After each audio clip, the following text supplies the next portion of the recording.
Vinita, company मुझे 2 साल के लिए लंदन भेज रही है। अगर सब सही रहा तो मैं लंदन के टेन्योर को आगे भी बढ़ा सकता हूँ। पति की बात सुनकर विनीता की खुशी का कोई ठिकाना नहीं था। कुछ ही दिनों में वे दोनों लंदन पहुंच गए थे। देखते ही देखते विनीता और विजय को विदेश गए पूरे 2 साल का लंबा वक्त गुजर गया। एक दिन, बेटा विनीता, एक बहुत बड़ी खुशखबरी है। बस अब तुम दोनों वापस आने की तैयारी कर लो। जल्दी बताइए ना मम्मी जी कि क्या खुशखबरी है। मैंने छोटा के लिए लड़के पसंद कर लिया। अब तुम दोनों आ जाओ तो उनकी एंगेजमेंट करा दे। अरे वाह मम्मी जी, ये तो बहुत ही अच्छी खबर सुनाई आपने। सच्ची मैं तो ऐसा धमाल मचाने वाली हूँ ना अपने देवर की शादी में कि सब बस देखते ही रह जाएंगे। क्या नहीं बेटा, तू ये समझ ले कि सब तुझे ही करना है। मैं तो बस दूर से आशीर्वाद दूंगी, काम तो सब तुझे ही निपटाने होंगे। विनीता अपने पति विजय को अजय की शादी के बारे में बताती है। देखो विनीता, इस समय मैं बहुत काम में फंसा हुआ हूँ। अभी तो मैं इंडिया नहीं जा सकता। तुम ऐसा करो, मम्मी को बोल दो वो लोग तैयारी शुरू कर दे, हम लोग शादी में पहुँच जाएंगे। क्या आप भी? घर में पहली शादी है और आप कह रहे हैं कि हम लास्ट मोमेंट पहुँचेंगे। देखो विनीता, हम लंदन में हैं, कोई लाल चौक में नहीं है कि रिक्शा लिया और घर पहुँच गए। बहुत सारी चीजें मैनेज करनी होगी। और हाँ, मैं कोशिश करता हूँ कि मेरा काम खत्म हो जाए तो शायद हमें वापस भी ना लौटना पड़े। धीरे धीरे 4 महीने बीत जाते हैं और आखिर में वो दिन आ ही जाता है जब विनीता इंडिया जा रही थी। देखो विनीता, फ्लाइट लेट हो गई है। तुम जो भी कपड़े पहनने वाली हो उसे लेकर सीधा पार्लर पहुंच जाना। फिर तैयार होकर ही हम लोग वेन्यू तक पहुंचेंगे। माँ से मेरी बात हो गई है, सब लोग हमें वहीं मिलेंगे। विनीता बहुत उत्साहित थी।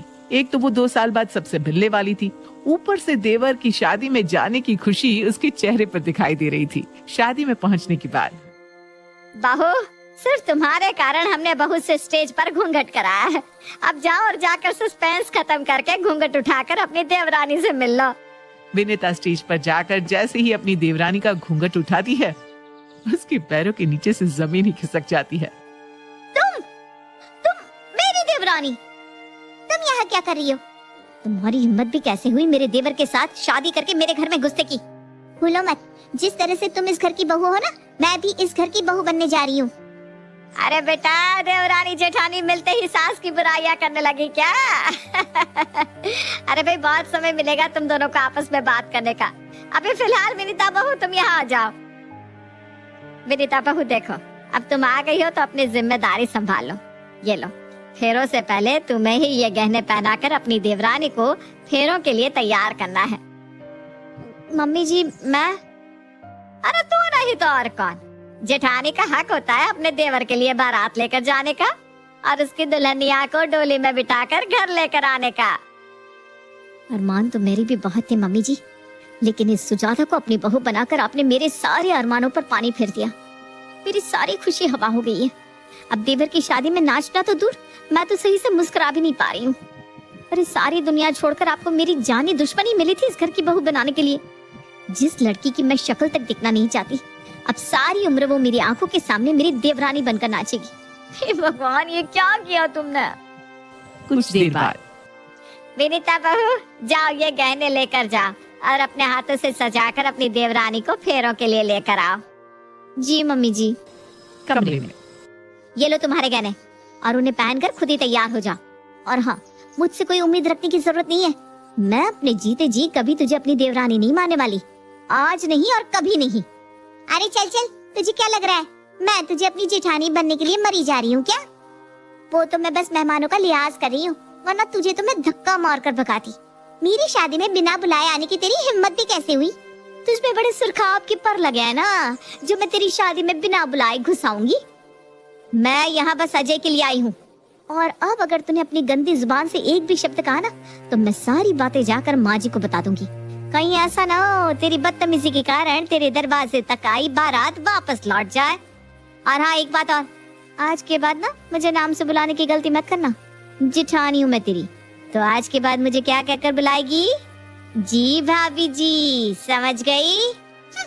घर पहुंचकर, बेटा विनीता, आरती उतारो अपनी देवरानी की और गृह प्रवेश कराओ।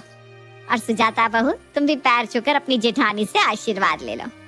देखो, ससुराल में ना सास के बाद सबसे बड़ा पद जेठानी का ही होता है, समझी? ये बात आपने बिल्कुल ठीक कही मम्मी जी, लेकिन आपकी छोटी बहू ने अभी तक मेरे पैर नहीं छुए। लगता है आपकी आवाज इसे सुनाई नहीं दी है। सास के कहने पर देवरानी सुजाता बेमन से अपनी जिठानी के पैर छू लेती है। जैसे आज मेरे पैर छुए हैं, ऐसे ही जीवन भर मेरे पैर छूने होंगे तुम्हें। मुझसे पंगा लेने की इससे बड़ी सजा तुम्हें और क्या मिल सकती है। शुरू में तो दोनों देवरानी जिठानी बस छिप छिप कर ही अपनी रंजिश निकाल रही थी, लेकिन शादी के कुछ समय बाद तो जैसे दोनों एक दूसरे के बिल्कुल आमने सामने आकर खड़ी हो गई थी। बेटा, शर्मा जी के यहाँ उनकी बेटी की शादी है, दोनों तैयार हो जाना। अगर ये जाएगी तो मैं नहीं जाने वाली। तो मैं कौन सा तुम्हारे साथ जाने के लिए मरी जा रही हूँ? भाभी जी, मैं भी नहीं जाने वाली। आप सोच लीजिए माँ जी, या तो मैं जाऊंगी या फिर ये।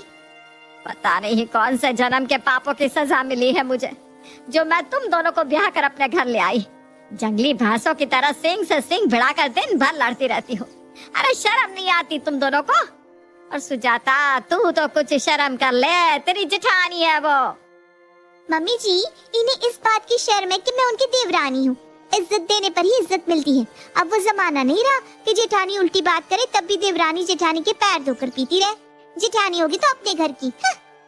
मम्मी जी, मुझे इस बदतमीज सुजाता के साथ एक घर में नहीं रहना। अरे इसकी शक्ल भी देख लेती हो ना तो मेरा पूरा दिन खराब हो जाता है। आप बस घर का बंटवारा कर दीजिए ताकि ये मेरे सामने ही ना पड़े।